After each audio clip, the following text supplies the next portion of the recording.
नमस्कार दोस्तों, मैं अमन। आज है 30 सितंबर और चलिए जानते हैं 30 सितंबर से संबंधित कुछ इंपॉर्टेंट अपडेट। तो सबसे पहले जानते हैं आज के दिवस के बारे में। तो आज 30 सितंबर को मनाया जा रहा है अंतर्राष्ट्रीय अनुवाद दिवस, जिसका थीम रखा गया है ए वर्ल्ड विथआउट बैरियर। तो वर्ष 2022 के अंतर्राष्ट्रीय अनुवाद दिवस का थीम है ए वर्ल्ड विथआउट बैरियर। तो यहाँ पर जानते हैं कि क्यों 30 सितंबर को अंतर्राष्ट्रीय अनुवाद दिवस मनाया जाता है और इसका महत्व क्या है। तो हर साल 30 सितंबर को लैंग्वेज प्रोफेशनल को उनके काम के प्रति सम्मान देने और अनुवाद को वैश्विक महत्व को स्वीकार करने के लिए इस दिन को सेलिब्रेट किया जाता है। 30 सितंबर को ही सेंट जोरोम की पुण्यतिथि पर यह मनाया जाता है। सेंट जोरोम जो हैं वह बाइबल के अनुवादक हैं, इसलिए ठीक है 30 सितंबर को उनकी पुण्यतिथि है और उनके पुण्यतिथि के दिवस पे हम लोग विश्व अनुवाद दिवस के रूप में मना लेते हैं। तो यह व्यक्ति कौन है? सेंट जोरोम, जो बाइबल का अनुवाद किए थे।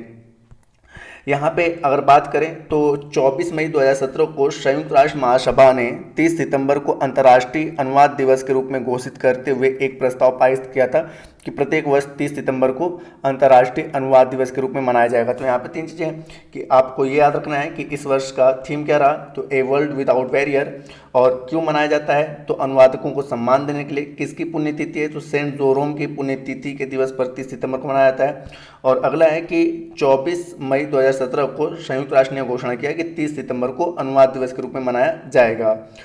अगला दिवस है आपका विश्व समुद्री दिवस। तो विश्व समुद्री दिवस की बात करें तो हर साल सितंबर के अंतिम सप्ताह के दौरान विश्व समुद्री दिवस मनाया जाता है।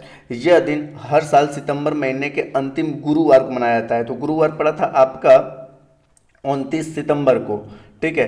तो यह जो होता है सितंबर महीने के अंतिम गुरुवार को मनाया जाता है विश्व समुद्री दिवस।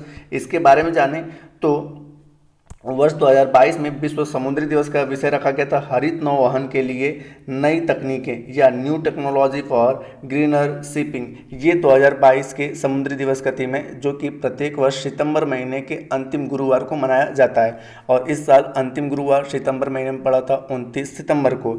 अब यहाँ पे क्यों मनाया जाता है तो इसमें मुख्य उद्देश्य है कि अंतर्राष्ट्रीय समुद्री संगठन के स्थापना के लिए इसको मनाया जाता है। तो यहाँ पर देखते हैं अंतर्राष्ट्रीय समुद्री संगठन। तो अंतर्राष्ट्रीय समुद्री संगठन का मुख्यालय लंदन, जो कि यूनाइटेड किंगडम में पड़ता है, और इसकी स्थापना की गई थी 17 मार्च 1948 को।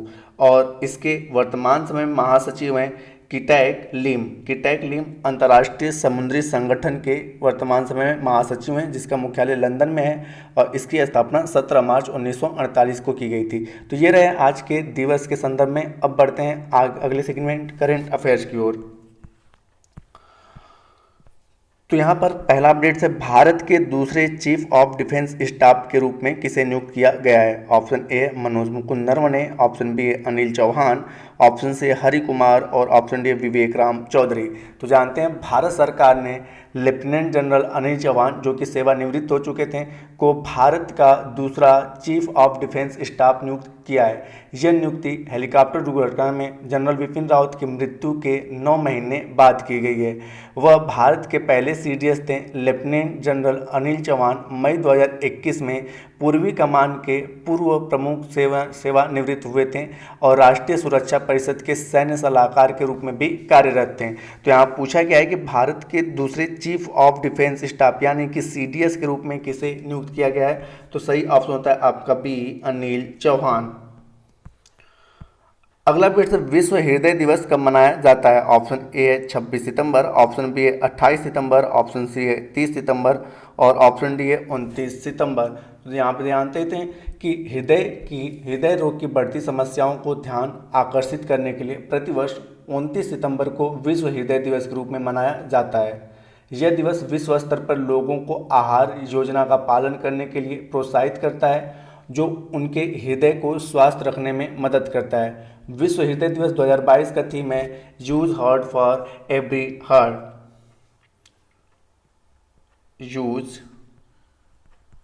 हार्ट फॉर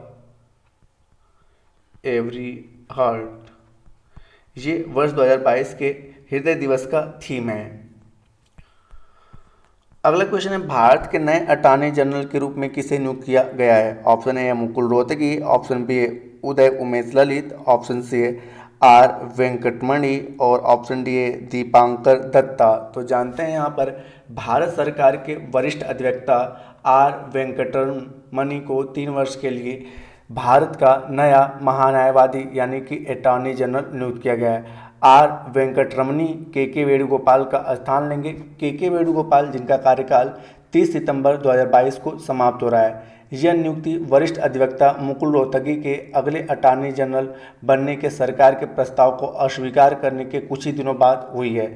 हम आपकी जानकारी के लिए बताते हैं कि अटॉर्नी जनरल की नियुक्ति का प्रावधान आर्टिकल 76 में किया गया है और अटॉर्नी जनरल की नियुक्ति भारत के राष्ट्रपति के द्वारा किया जाता है। इनका कार्यकाल राष्ट्रपति के प्रसाद पर्यंत होता है। तो यहाँ पूछा गया है कि भारत के नए एजीआई यानी कि अटॉर्नी जनरल कौन बनेंगे, तो आपका सही ऑप्शन होता है सी आर वेंकटरमणि।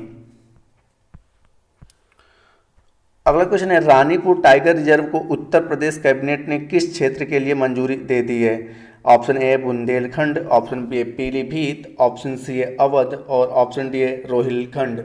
तो जानते हैं उत्तर प्रदेश सरकार ने बुंदेलखंड क्षेत्र में पहले बाघ अभ्यारण्य के लिए अपनी मंजूरी दे दी है।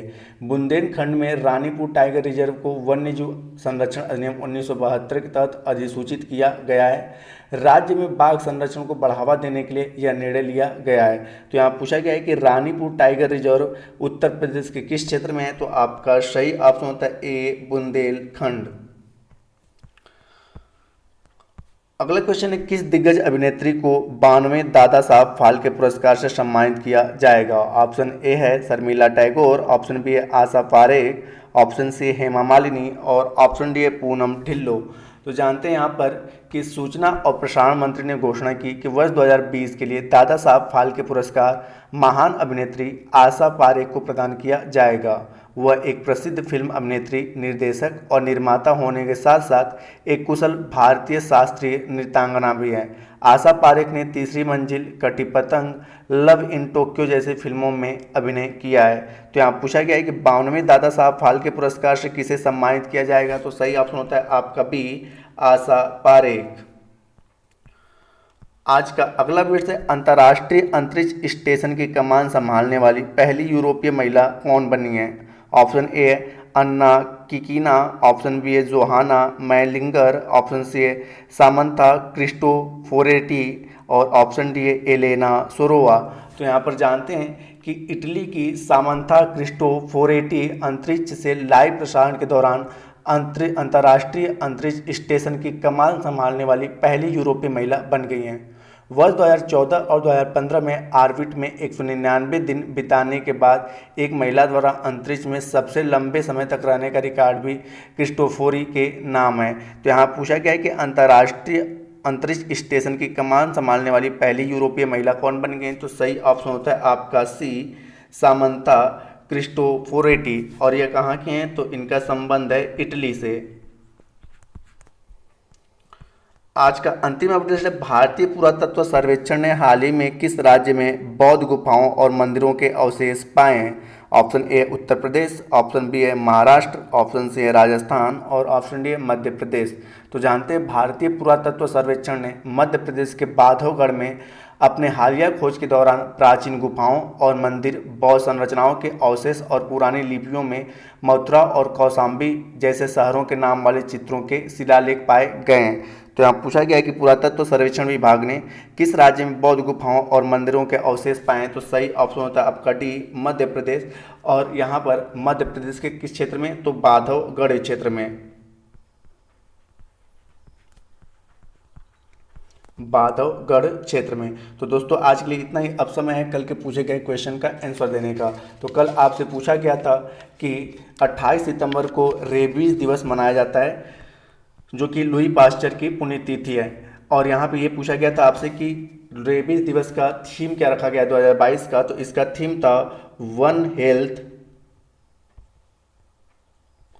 Zero death, one health zero death. तो यहाँ जिन्होंने सही उत्तर दिया उनके लिए बधाई। अब आज का क्वेश्चन है कि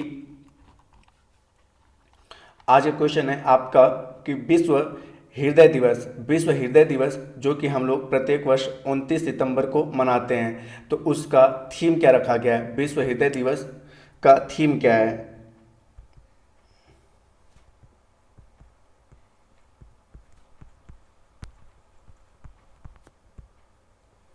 विश्व हृदय दिवस का थीम क्या है, तो इसका आंसर आप हमें कमेंट बॉक्स में दे सकते हैं। आपके कमेंट का हमें इंतजार रहेगा। तो दोस्तों, वीडियो के अंत तक बने रहने के लिए धन्यवाद। अगर वीडियो पसंद आया हो तो वीडियो को लाइक करें, कमेंट करें तथा अपने दोस्तों के साथ शेयर करें, और चैनल पर नए हैं तो चैनल को सब्सक्राइब अवश्य करें। एवं इस पीडीएफ को प्राप्त करने के लिए आप हमारे टेलीग्राम से जुड़ सकते हैं, जिसका लिंक वीडियो के डिस्क्रिप्शन में दिया हुआ है। तो वीडियो के अंत तक बने रहने के लिए धन्यवाद। मिलते हैं जल्दी नेक्स्ट वीडियो में।